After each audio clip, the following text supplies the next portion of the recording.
Welcome back, everybody. Hopefully you made it. It is now 2019. 2018 is over. We made it, people. New year, new me, new show.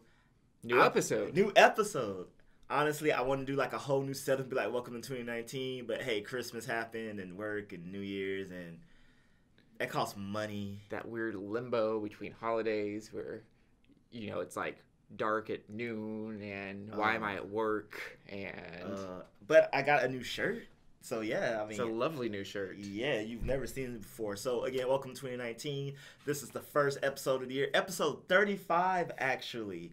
So welcome if it's your first time joining us. I am your hostess with the mostest, Odell Harmon Jr. You can find me at Odell Harmon Jr. on all your social media. And I'm Jared Fradette. You can find me in all your favorite social media at ToonVelo. Like all our other episodes, we have an exciting episode for you today. We'll be discussing Jordan Peele's new movie, This Is Us. And since, you know, over the holidays, a lot of new stuff doesn't premiere. So we're talking about fillers, specifically anime fillers. What makes a good one? What makes a bad one? Are they even worth watching? But first and foremost, because it is a new year and we have New Year's resolutions, we have our nerdy New Year's resolutions that we are going to do. So I'll start off. A New Year's resolution that I really need to start doing. Odell has hassled me over this, and everyone, and you should do it too. Start reading the manga. Just do it. Like, as I'm sitting here waiting for new My Hero Academia to come out, and Seven Deadly Sins, One Punch Man. If I ever want to catch up with One Piece, like Hunter x Hunter, because that's never coming back to anime. Like, if I ever want to know the ending of these, if you ever want to know the endings of these, if you want to avoid spoilers, that's a big one, right? Just read the manga, because it's there, it's available. There are sites that you can read it at. You can go to your local library. Oh, fun fact, real quick. Shonen Jump has finally made it accessible and legal to get anime. They've released a service that's like, it's really cheap. It's something like $1 a month or something. Oh my god! Like, okay. No, it's stupid cheap. I don't think it's that, but it's less than $10 a month. It's like, I literally think like $5 a month, and you have access to all the library, like from chapter 1 till current. And it's all there. The actual full res scans, not the weird blurry ones. You know, best translations, quote unquote. But I'll say best intentions. Yeah, and I always tell people, they were like, "Oh, I don't want to buy manga." Okay, anyone in America, if you buy manga, shame on you. It's online. Just go read it. And like I always tell people, there. It's not like I'm trying to steal from the author. It's the only viable way to get it. In a small tangent here, this is exactly like why do people steal and plagiarize Broadway shows? Because Broadway shows don't record and sell copies of the show. Like, I would buy one, but you don't sell it. So, am I stealing something that isn't sold? Yeah. So, I'm not saying Jared will, but if you want to, there is now a viable legal option after years. I always do the legal and right thing. If it exists. If it exists. If there are no laws, then anywho. Yeah. So one of my resolutions are, and this can easily be one of yours, is it's kind of to help with my backlog. It's not to finish my backlog, because backlog in video games, for clarification. And those who don't know, that means to go back and play video games you haven't finished or haven't started that you just own. My poor Steam library. I've played like 2% of my Steam library. And it just keeps getting bigger. And it just keeps getting bigger. So I'm doing it this year. I'm telling myself, do not buy games you know you're not going to complete. Because some games, you know, like, for example, I'm going to get Kingdom Hearts 3. Mm-hmm. I am going to complete that. Like, that's going to be my only game for, like, 2.5 months. Right. Minus other games. I'm not going to buy... Oh. No, I was just going to ask. For clarity. Are we talking 100% completion, get that trophy, or just, like, at least play through the main plot? Oh, like, okay, Kingdom Hearts 3 is one of those games that, like, I would love to 100% it, but in today's world of, like... Who has the time? You know, there's some games like Spider-Man, you got 100%, and there's games like Kingdom Hearts, it's like, oh, beat the super secret, super duper, uber secret boss. That I need to be like level 100, perfect skilled, like perfect run through play. I've never been a fan of games. It's like, yeah, in order to 100% complete this, you need to fully play through the game 3 times. And so, right, there are games and it's fine. Fine if it's games like Being Human. Oh, where you meant to play through it multiple times? Yeah. Yeah. But games like Legend of Zelda Wind Waker, if you want all the trophies, you have to, the camera isn't available until, 70% through the first playthrough. And then the next time, it only holds 3, so you can only capture the first 3 people, and you have to play the game to repeat it to take a picture of everybody. To take a picture of everybody. You're just like, oh my god, why is this such a laborious process?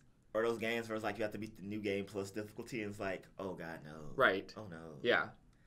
I mean, but Kingdom Hearts 3 is just going to have trophies that's just going to involve, open every chest. Woo! Oh god.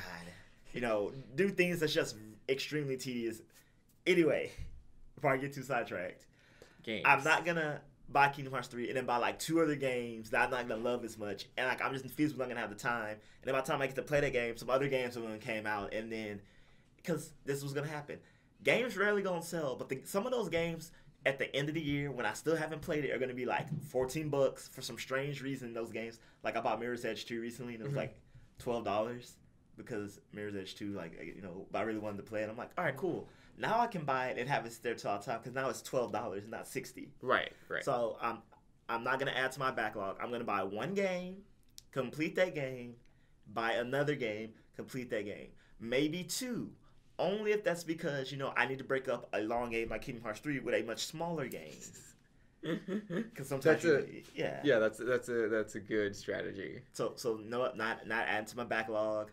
Dishonored 2 is still sitting on my shelf. Unplayed. I want to play through it for you, but that defeats the purpose. I played it for an hour and it was I'll come back to you. It is now 2019. I weep for thee. Okay, so another resolution. This will kind of apply to you as well. Okay. Maybe not so much the audience this time. I really need to learn the rest of the Adobe suite. Oh. Yeah, so we can make better shows for you. So you have pretty graphics. So we have all these wacky things. I can do Illustrator and Photoshop. Done. Easy. Premiere, we're getting Odell up to speed. I know it well enough.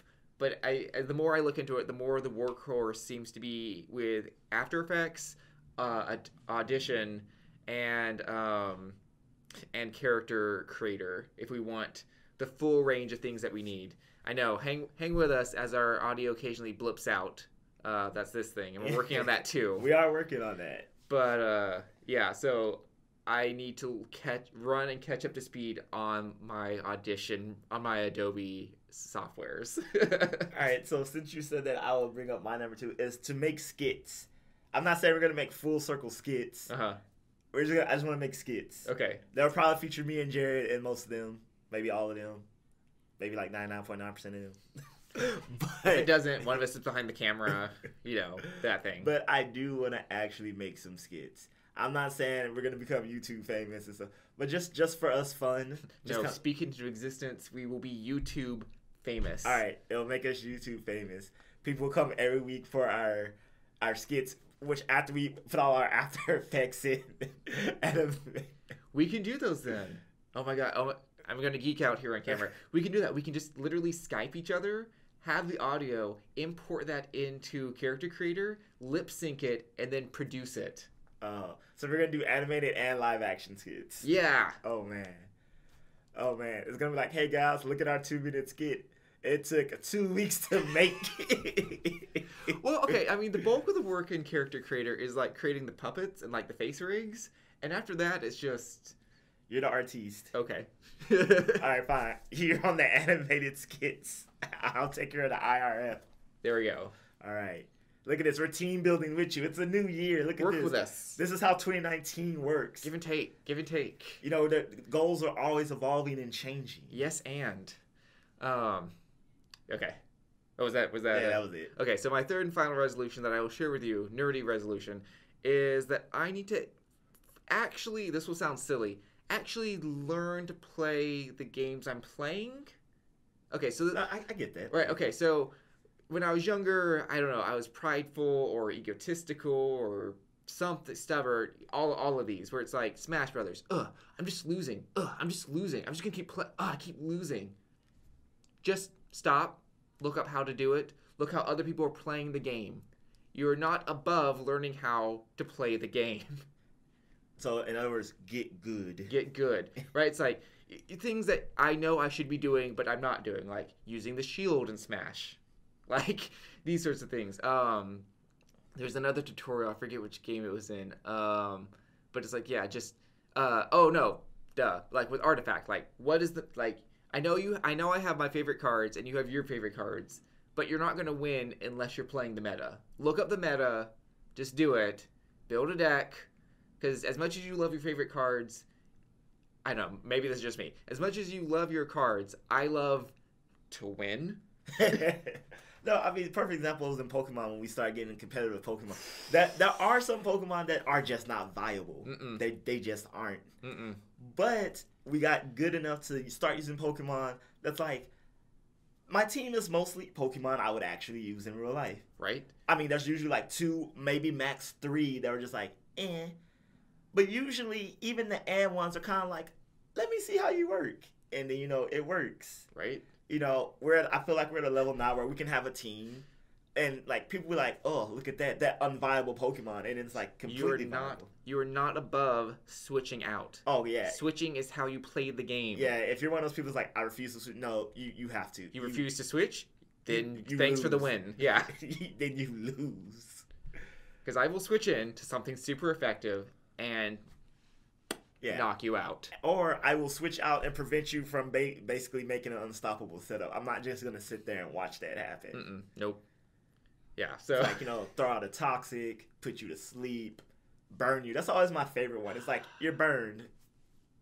You are useless. Right? Attack buff.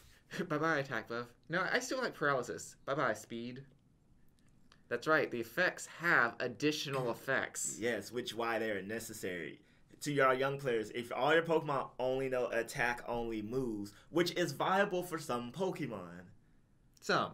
We're talking like your cannons, your if your entire team only knows that, then you are probably going to lose every battle you take. Any serious battle, you are probably going to lose. I'll steal your example, right? Last year for our PAX Pokemon League teams, he was Ice, right? Ice King. And so I just like mopped the floor with him on the first trial run. And he was like, wait, I forgot. Aurora Veil. He did one Aurora Veil, and I lost 5-0. Stat moves change the game. Oh, yeah. Use them. Yes. And learn the game. Learn the game, yes. I was actually going to say one of my resolutions was to get good at Smash, but you kind of covered that. So, that can still be your resolution. Well, no, I see. On the fly. Well, let's see. I did a video game one. I did a real life one for this. So let's see. Let's see. I'm trying to see. Is there a series I need to be caught up on?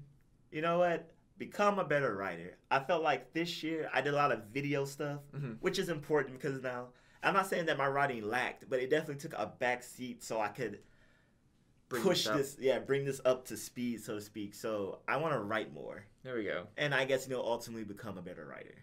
I mean, I feel like that's an ongoing goal, but if 2018 was about, video content, I want 2019 to be about written content. With the same increase of video content as well. Right. Yeah. That's good. Yeah, so those are it. But now we seem to be running short on time, so we should probably pad this episode with some sort of fillers. Yeah, so fillers, specifically anime fillers, because I was going to say, actually, I don't know if any other content really has fillers like anime fillers, because, right, another difference between cartoons and anime being that cartoons aren't really based on a source material that needs to get written and caught up to. If anything, all their episodes are kind of fillers, with an occasional episode that affects the canon of it, like, a birth of a new child, the addition of a new character, someone moved to town, someone left town, so they're just not. You mean the ratings started tanking, so they decided to shake things up? No, I was gonna say even with DC and Marvel content, like it's. Sure, there's source material, but none of it's being pulled from linearly.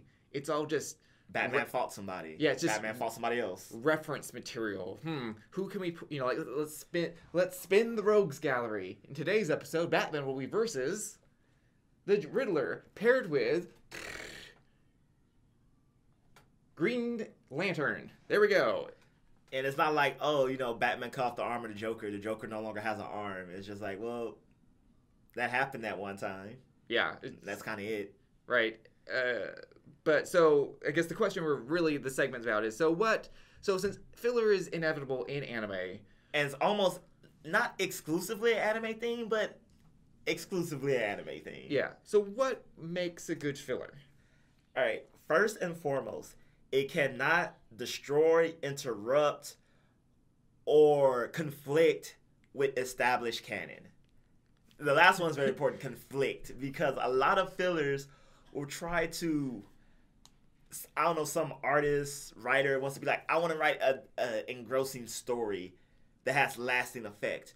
Well, you realize this isn't canon, and the canon's going to come back, and if you shake things up too much, inevitably you're going to create something that's going to cause a conflict with the main story. People are like, wait, didn't they, like, have an emotional arc and no longer, the asshole, but now...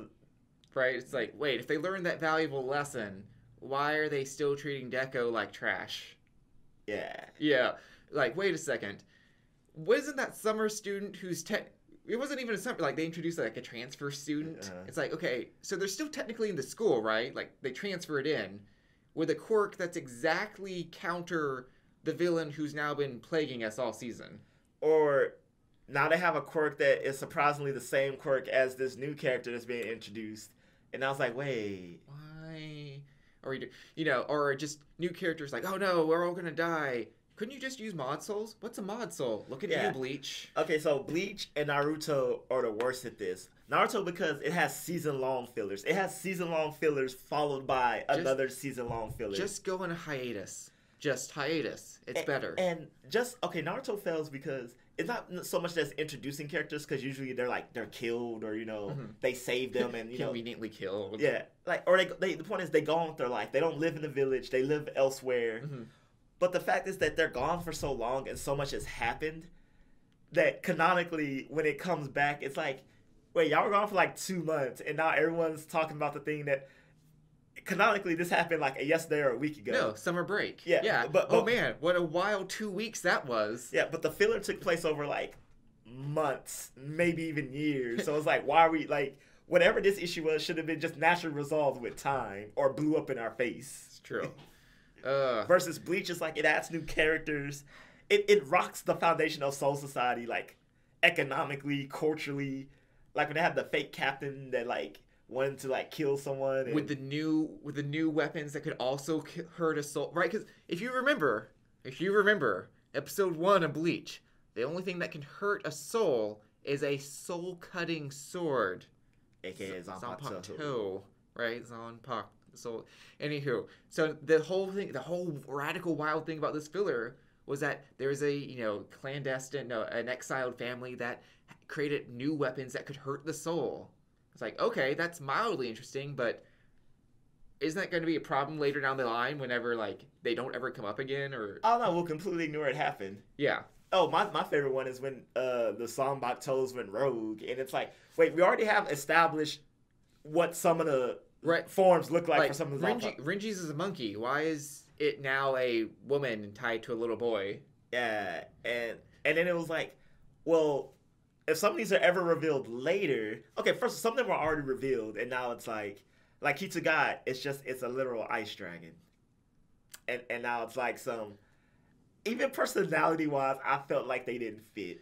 Granted, your Zanpakuto doesn't have to have the same personality or even a compatible person. We see that with Zangetsu and Ichigo. Right. But these were just so...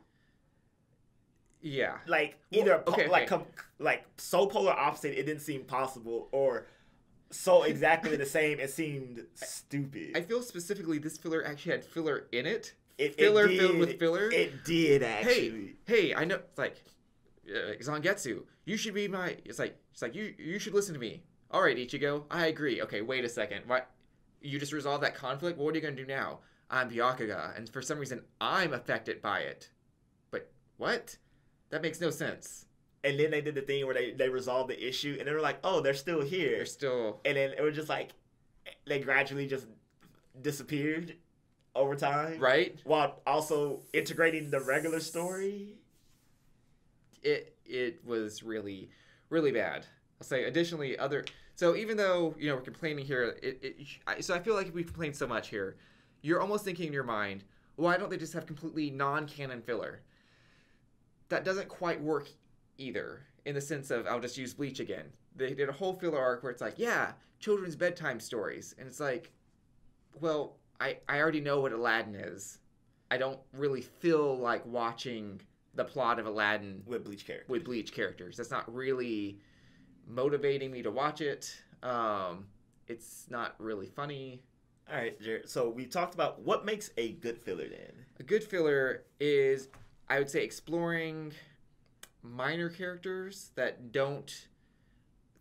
doing activities that the characters would normally do but are ultimately inconsequential.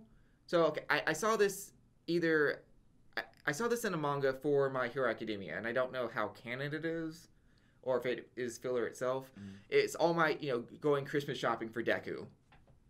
This is interesting. This lets us hear more about what All Might's thought process is for Deku, kind of explores their mentorship relationship. Whatever present he gets him doesn't really matter, It doesn't really affect the thing. He already admires him to the moon and back, so... Right. At the end of the day, if you have to... The fact that, I don't know, All Might bought Deku, like, a little action figure, it can just forever be in the background. We don't need to keep coming back to it. So I'm saying we get a lot more context. We get a lot more world building. Filler should be world building, right? We're already here. Let's look around. Let's explore something not in the spotlight, or talk about something like Bleach would have benefited from. Let's explore how the Serite works on a governmental level, right? We've seen them. We know there's there's actual government level things happening. Let's explore a day a vice captain running around doing the bureaucracy of it. We kind of had some of those episodes. I was going to say, hey, remember all those people in Serite that are even though it's heaven, live in complete squalor and poverty, right? Why don't we just leave the fancy, fenced in paradise of this see what the slums are like. Not just see what they're like, but it'd be neat to see Rukia specifically or Hitsugaya going out and doing charity work with these people because that's where they came from. Maybe they can get some of the other Soul Reapers to also actually start tending and caring for their souls. Yeah. That, and later, if they were actually going to do that, you could just tie it back into we saw that in a filler, they were doing it. Now they're actually, it has a story purpose, right? But the fact that they were doing it before wouldn't destroy anything, right? Even if you want to come back to it later and be why are they still in squalor? That was a different village, right? It's infinite soul society. We don't need to. Need to have every single thing be perfect. So you touched on it, but I think a great filler is something exploring literally a summer vacation, not in the middle of first of all, that depends on what the story arc is. Because summer vacation can't fit everything. Right. But a winter break, a summer break, some downtime. So Dragon Ball Z was actually very good at this. Dragon Ball Z didn't have a lot of fillers because, you can't... There's already someone about to destroy the planet. You can't magically have someone else about to destroy the planet. Or the filler of Dragon Ball Z between trying to get everyone to do the Tournament of Power was painful for me to watch. Oh no, that was horribly painful. But it didn't destroy anything. It was literally just these are the people we need to go fight. What are they doing? It's true. It wasn't good, but it didn't canonically break anything. The thing is, the filler itself wasn't good, but as a filler, it didn't destroy anything.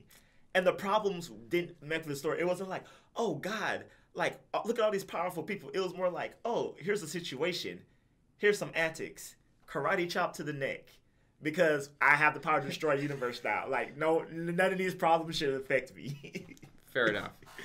But Dragon Ball, so it was they always, okay, so the Cell Games was the Cell Games is in 5 days. Boom, filler. Goku, I don't think this was it, but you had stuff Goku learned to drive a car, which I think was something else. Mm-hmm. That might have been before Cell Games. It was grocery shopping adventure. It was okay, it's slice of life. Like those are really good fillers. Slice of life. Slice world of life. building. Slice of life for characters that don't normally have time for slice of life. It's like Goku getting his driver's license does not affect him saving the planet. It was just something he had to do because his wife made him. Right. And then sometimes it's funny because it's like, oh look, they're doing stupid stuff. Well, it's not stupid, but it's doing like seeing ultimately powerful characters do like everyday things. My favorite things is like when Bleach would be like, we have to go to the regular world, so we're wearing like regular clothes. It's like, look at me, I'm at the mall. I'm not really sure what I'm doing. It's like I always thought it'd be funnier if, and I don't think this Bleach messes it up because it's not actually funny. But I know. I was gonna say I don't think Tai Kubo isn't really the kind of guy to do it, but I think it'd be funny if like the Soul Reaper showed up in like, when I say inappropriate clothes, I mean like I'm wearing like scuba goggles, a trench coat, and a tuxedo. This is what people wear, right? People clothes. That would be funnier. Also, I'll say One Piece. One Piece does it right too. They did something. They did an arc that was completely isolated in the sense that One Piece they island hop. Mm-hmm. So they went to an island that's not in canon, and they fought a pirate group where they had it's called a Davy back game, I believe, where it's like if they win, you take a crew member. If they lose, you take a crew member. They did it, and it was fun within the spirit of the show. And then once it ended, it even tied into Robin's story about like her betrayal because like it was playing. It even led into the next arc. So like they tied it in canonically, but also didn't do anything to destroy any continuity. They didn't add new information. They didn't try. No character had like a resolving arc. Right. It was mostly fun and lighthearted. I really like that. And also, it was pretty suspenseful and kind of thrilling. Yes. So from fillers to thrillers. Oh. Right. See what you did there. Thank you. We acknowledge our segues on Full Circle. With no shame. No shame at all. So Jordan Peele released a new trailer, or I guess his trailer was released. I don't think he put the submit button. For his new upcoming film, This Is Us. It's called Us. Us. I said that wrong in the intro. It's fine because I keep saying This Is Us because they're always advertising it. It's just called Us. Us. Did you say This Is Us in the intro? I said that in the intro. Whoopsie doops. Oh. Scratch the whole podcast. We're going to start from the top. Yeah, he dropped the trailer for Us on Christmas Day. Mm-hmm. It was, a very, I guess a Christmas gift, a chilling one. And it was, I can honestly say, it was thrilled. I got chills watching it. It was creepy.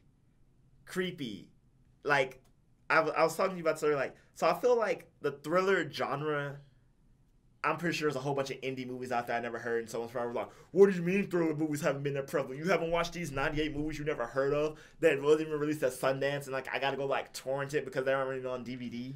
But in the Sweden Film Festival, and then had its debut second release at the Canadian Film Festival. Yeah. And you're like, oh my god.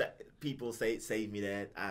Anyway, okay, mainstream. How about that? There we go. Mainstream thrillers, because I feel like thrillers have become synonymous with slasher flicks and Saw-like movies, where it's like, is it thrilling or is it just gut-wrenching? Like, I don't enjoy gut-wrenching. Oh yeah, because in Saw, they might literally, wrench out your guts. If people are constantly dying in horrible ways throughout the entire movie, that's not thrilling. That's horrifying and makes me question humanity. Right. Okay. So thriller for me has always been like psychological thrillers, not gross, not jump scares either, because those are cheap and those don't count. Like some of my favorite like thriller scenes are like they realize something and it's the scene slows down for you, the audience, to realize what they just realized. And, like, nothing on screen, really nothing is happening. It's just complete realization. But it's just realization and epiphany and tension suddenly, maybe orchestrally, the symphony. And you're like, holy crap. Yeah. Regardless of what you think of his movies, some are actually good. M. Night Shyamalan movies are all thrillers. Some. One. I think that his intentions are see dead people. His intentions are okay. I will say this: Signs. I know it's a thriller. This alien reveal didn't freak me out. It was just kind of like, oh, they really built that up to see 2 seconds of something walk past screen. But why would they? If their weakness was water, why would they come to a planet? I don't know. I don't. But the point is, that's more thrilling. Like, it's in the air. It's not just like buckets. It's in the air. But that's more thriller than Texas Chainsaw Massacre, where there's a guy with a chainsaw somehow killing everybody. Yeah. But my thing, it's like he's a regular dude. He's not like Jason. It's not like he can one shotgun pump to the chest and he's down like anyone else. I mean, I don't know. I've not. And it's a chainsaw. I mean, I don't think you could run that fast with a chainsaw. But it's based on real events. Yeah, that is true. I think it's more. I don't know. I'm not really a huge connoisseur of the horror genre in general. Yeah. But yeah, so I think Us is great because it's a legit thriller. It's by Jordan Peele, who created Get Out, which was another, it was, I think the part of the reason why it did so well, besides all its messages and undertones and meaning, was it was legit a thriller. A mainstream thriller, something that the mainstream movie scene has not seen done well in quite some time. There has been, movies out there that's released. Okay. Like you said, Shutter Island. That's Shutter Island. Cabin in the Woods. Get Out. But like I said, M. Night Shyamalan movies, but those are kind of hit or miss for the most part. Yeah. Okay, so... Like Split. Split was a good thriller, I would say. I have not seen Split. Okay, I have IMDb's top thriller, 100 top thrillers, and I already disagree because number one is The Dark Knight, not a thriller. Inception's not a thriller. The Departed, I didn't see it. I mean, it's a mob movie. Action. No. Yeah, so Heat. Leon the Professor. I feel like it's a thriller in the sense that okay. It's betrayal going on. Black Swan. Black Swan is a thriller. 2010. Kill Bill's action. What's No Country for Old Men? Yeah. My thing is, if your skin isn't crawling or you're not getting goosebumps constantly throughout the movie. I need to have a talk with the IMDb here. Okay, Shutter Island, 2010 again. Yeah, Kill Bill. Wow. How's that a thriller? It's complete action. Like your hair isn't standing on ends at any point in the movie. Right. She has a list of 5 people she wants to kill. She goes and kills them, and there's fight scenes. It's so great. Yeah. Okay, some of these I just haven't heard of. Chinatown, but 1974. Well, see, look, this goes back to my point of original, in modern era, all these movies are 2-3 decades old. It's true. Ooh, yeah, these are Jaws. Which that is an actual thriller. Right? Because you never actually see the shark until, the end. Yeah. And, the music, dun, dun, dun, dun, dun, dun. So it's always the concept of something's happening, you don't know what, being uneased. Minor second. Sorry, band Geek. So while Jared's looking at the list, again, lucky number 11. Wasn't that just again action? Yeah. I need to talk with IMDb here. This is not a good So while list. Jared has that realization that thrillers have died, I'm happy to see their reinsurgence. And like we were talking, Jordan Peele's also doing it. He said he was tired of, the white family quintessentially. Those were the only thing. There was no people of color in thrillers or even stories being told. And he thought that was an untapped market. I was telling Odell, yeah. I love especially the scene in the trailer where the whole family gets in a line and they're like, there's someone in our window, because it's just something you've never seen with peoples of color. It's always been the same stupid the same stupid white family that's like, daddy, and it's like, okay, yeah, they're about they're about to be murdered. And it's like, well, okay, but it was just incredibly refreshing. It's literally the exact same scene, so yeah. But it was just so refreshing. So what I found refreshing about this, so of course people make the comparison, this is like Strangers or any home invasion-ish thriller, but I will say it's better because one, it's not limited to the house. This story doesn't take place in a house. Two, I don't know if it's because it's people of color or Jordan Peele's just smart, but the family from the beginning is actively, we need to fight back. Oh yeah. We are not like, this isn't like we're gonna wait until the last second, hide in the closet, cry, have someone murdered. Or that seems to be nobody. Either way, I'll lock the house and have a glass of wine. And now we're all tied up. And now we're all, yeah, it's like now we're all tied up. It's like no, like even with these children, you know, this isn't like, because usually the children out there with your bat and threaten them. Yeah, you know. Thank you. And then it's like, you know, we need to survive. And as we see them think, this isn't affecting them. It seems to be affecting the entire town, or I think they're on vacation, it appears from the trailer. Right. I was a little confused because the weirdness happens at the beach, but their house seems to be in a forest. I don't know. The way I'm thinking is like, I think they're on vacation. Because, like, you know, there's the boat when there's their other family that they're friends with. You see this, people? There's a bigger mystery here. Yeah, so from what I'm saying, I think he meets like a witch doctor of some sort on the beach. He bumped into an old man. Well, he was doing someone who was aggressively T-posing on the beach. Yeah, so that's a mistake. So, and then, you know, like, there was a part where the family were being attacked by them. Like, and there's, you know, this isn't, again, so they're actively fighting back. There's a bigger mystery. There's the bunny thing, which I'm assuming it symbolizes cloning of some sort. Maybe, right? And like, but there it's not just like we're a family that's not doing nothing, and then, you know, like maybe part of the family's killed and one person stops. Like, no, this is like, again, a bigger mystery. Right. Something crazy is going on.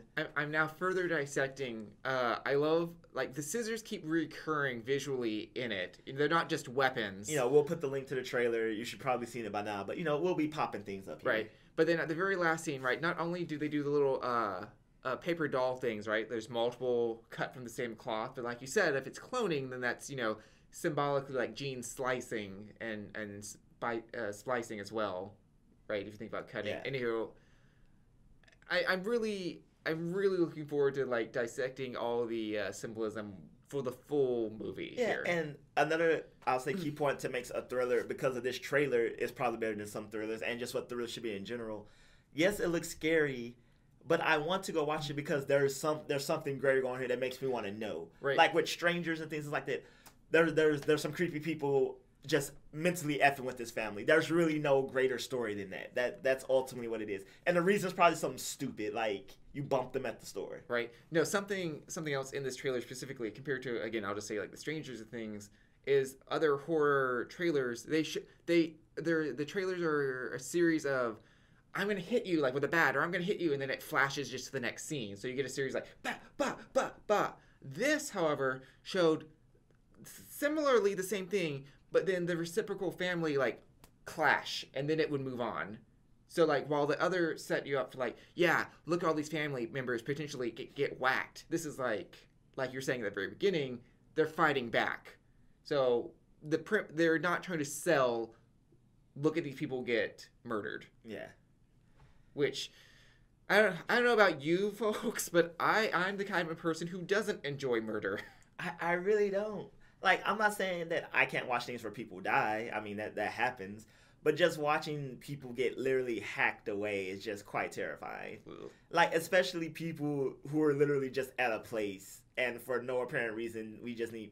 They're cannon fodder for a movie. Ugh. Gross and/or ick. Yeah. Well, again, welcome to 2019, people. This is the first episode of the year. So, it's going to be exciting to watch what happens in this year, watch us evolve, watch you evolve, watch us grow together. Because new year comes new possibilities. The calendar, it may be a new day, but the calendar did change. And 12 months, a lot happens. A lot really can happen. Right? Just a little over a year ago was the whole Tide Pod thing. Remember that? Yeah. Yeah. Well, I wonder what crazy new memes and internet trends we'll get this year. I have no quick predictions. You made me lose faith in humanity, and it's like only the beginning of January. I'm sorry. It's okay. But as always, I'm Odo Harmon Jr. Follow me at Odo Harmon Jr. All that good stuff.